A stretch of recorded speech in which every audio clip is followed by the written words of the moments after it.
pawn shop. Too good to be true. I know it, Deputy Sam told her. I'll head out and see what's what. Thanks.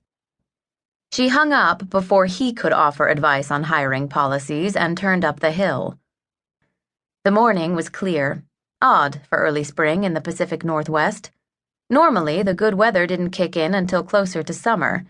To the west, blue water sparkled. To the east was western Washington. As she climbed higher and higher, the view got better.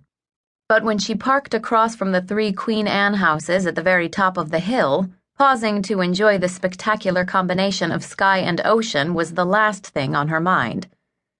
She hurried up the steps to the front porch that was both her boss's home and her office. Dr. Andy, as she was known, was a popular pediatrician on the island. Make that the only pediatrician. She'd moved here a year ago, opened her practice in September, and had been thriving ever since. She was also a newlywed and, as of 2 months ago, pregnant. Nina unlocked the front door and stepped inside. She flipped on lights as she went, confirmed the temperature on the thermostat, and then started the 3 computers in the front office. After storing her purse in her locker, she logged into the scheduling program and saw that the first appointment of the day had canceled. Andy would appreciate the extra time to get herself moving. She was still battling morning sickness.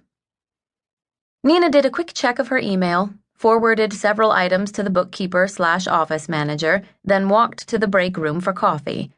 Fewer than 5 minutes after she'd arrived, she was climbing the stairs to her boss's private quarters. Nina knocked once before entering. She found Andy, a tall, pretty brunette with curly hair, sitting at the table in the kitchen. Her arms cradled her head. "Still bad?" Nina asked, walking to the cupboard. Hi, and yes. It's not that I throw up, it's that I feel like I'm going to every single second. She raised her head and drew in a breath. Are you drinking coffee? Yes. I miss coffee. I'm a wreck. I need to talk to my parents about my ancestors. Obviously, I don't come from hearty stock. Nina took down a mug, filled it with water, and put it in the microwave. Then she collected a tea bag from the pantry. Not ginger tea, Andy said with a moan. Please, I hate it. But it helps. I'd rather feel sick. Nina raised her eyebrows. Andy slumped in her seat. I'm such a failure. Look at me. I'm carrying around a child the size of a lima bean and I'm throwing a hissy fit. It's embarrassing. And yet the need to act mature doesn't seem to be kicking in. Andy smiled. Funny how that works. The microwave dinged. Nina dropped the tea bag into the steaming water and crossed to the table.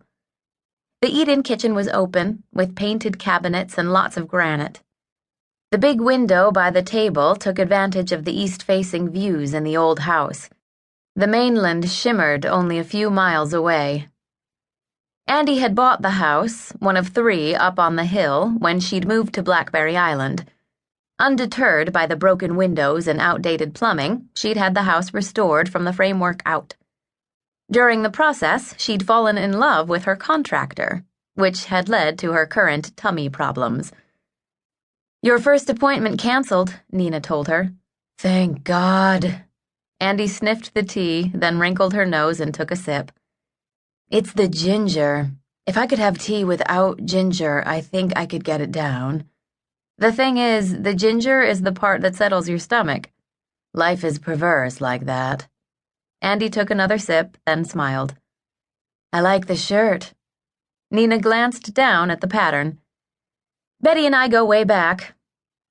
One of the advantages of working for a pediatrician was that cheerful attire was encouraged. She had a collection of brightly colored fun shirts in her closet. It wasn't high fashion, but it helped the kids smile, and that was what mattered. "I need to get back downstairs," she said. "Your first appointment is now at 8:30. Okay. Nina rose and started toward the stairs. Are you busy after work? Andy asked. Nina thought about the fact that she was going to have to go by the pawn shop and pick up what Tanya had tried to sell, then spend several hours at Blackberry Preserves, her family's antique store.